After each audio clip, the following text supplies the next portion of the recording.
Hello મિત્રો, અમારા નવા વિડીયોમાં તમારું સ્વાગત છે. તો આજે આપણે પ્લે સ્ટોર આઈડી કેવી રીતે બનાવશું, તો તે પહેલા અમારી ચેનલને લાઈક, શેર અને સબસ્ક્રાઇબ કરી દેજો, જેથી યુઝફુલ સેટિંગ તમને જોવા મળે. તો હવે આવી જઈશું આપણે પ્લે સ્ટોર ઉપર. તો હું પ્લે સ્ટોર આઈડી બનાવીને બતાવું તમને. તો આપણે પ્લે સ્ટોરને ઓપન કરવાનું છે. આપણું પ્લે સ્ટોર ઓપન થઈ ગયું છે. ત્યાર પછી સાઇનિંગ વાળા આઇકન ઉપર ક્લિક કરવાનું છે. થોડુંક લોડ લેશે, ત્યાં સુધી રાહ જોઈશું. પછી ક્યારેક ન્યૂ એકાઉન્ટ ઉપર ક્લિક કરવાનું છે. પછી ફોર માય પર્સનલ ઉપર ક્લિક કરવાનું છે. તો ફર્સ્ટ નામ આપણે જે હોય એ નાખી દેવાનું છે. તમારું જે કોઈ નામ હોય ફર્સ્ટ પણ નાખી દેવાનું છે. હું મારું ફર્સ્ટ નામ નાખી દઈશ.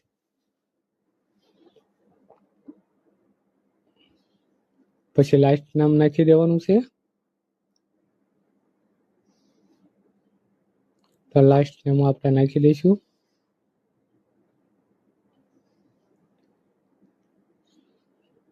તો ફટાફટ લાસ્ટ નામ નાખી દઈશું. પછી આપણે નેક્સ્ટ ના બટન ઉપર ક્લિક કરવાનું છે. તો હવે હું મારા નેક્સ્ટ ના બટન ઉપર ક્લિક કરીશ. ત્યાર પછી બર્થડે ડેટ નાખવાની છે. તમે મેલ હોય તો મેલ સિલેક્ટ કરી શકો, ફિમેલ હોય તો ફિમેલ સિલેક્ટ કરી શકો છો.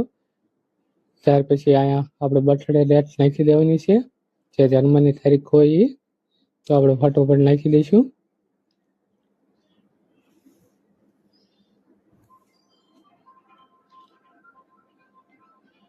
પછી અહીંયા તમારે શું તારીખ હોય એ નાખવાની છે.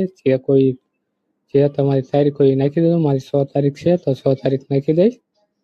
ત્યાર પછી આ જાન્યુઆરી, ફેબ્રુઆરી, માર્ચ તમારે જે કોઈ મહિનો આવતો હોય એ નાખી દેવાનું છે.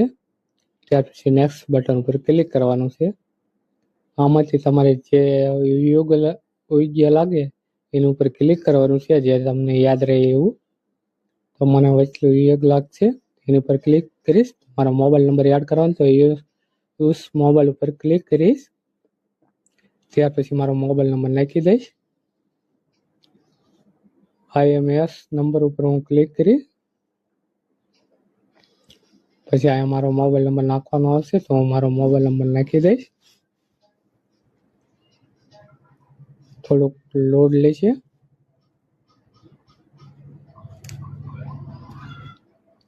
અહીંયા આપણે મોબાઈલ નંબર નાખી દેવાનો છે. હું મેસેજ કટ કરીશ. પછી નેક્સ્ટના બટન ઉપર ક્લિક કરવાનું છે. અહીંયા આપણે પાસવર્ડ નાખવાનો રહેશે, જે તમને સ્ટ્રોંગ પાસવર્ડ બનાવવાનો રહેશે, તમને યાદ રહે એવો.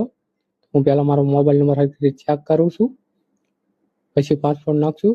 હું મારો પાસવર્ડ નાખી દઈશ જે મને યાદ રહે એવો. તો હું ફટોફટ મારો પાસવર્ડ નાખી દઉં છું. તમને તમારે યાદ રહે ને એવો પાસવર્ડ નાખવાનો હોય તો આપણે પાસવર્ડ નાખી દીધો. પછી નેક્સ્ટના બટન ઉપર ક્લિક કરશું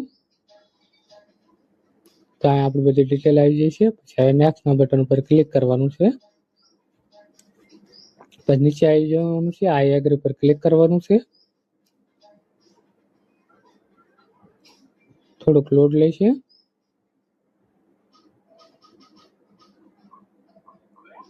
તો આ ગૂગલ સર્વિસ આવશે. થોડુંક લોડ લેશે.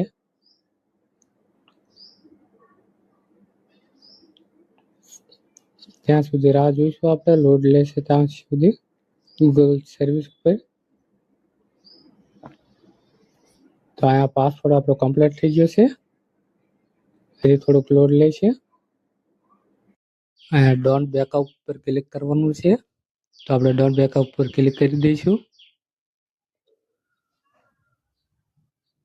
ત્યાર પછી એક્સેપ્ટ પર ક્લિક કરવાનું છે. તો આપણે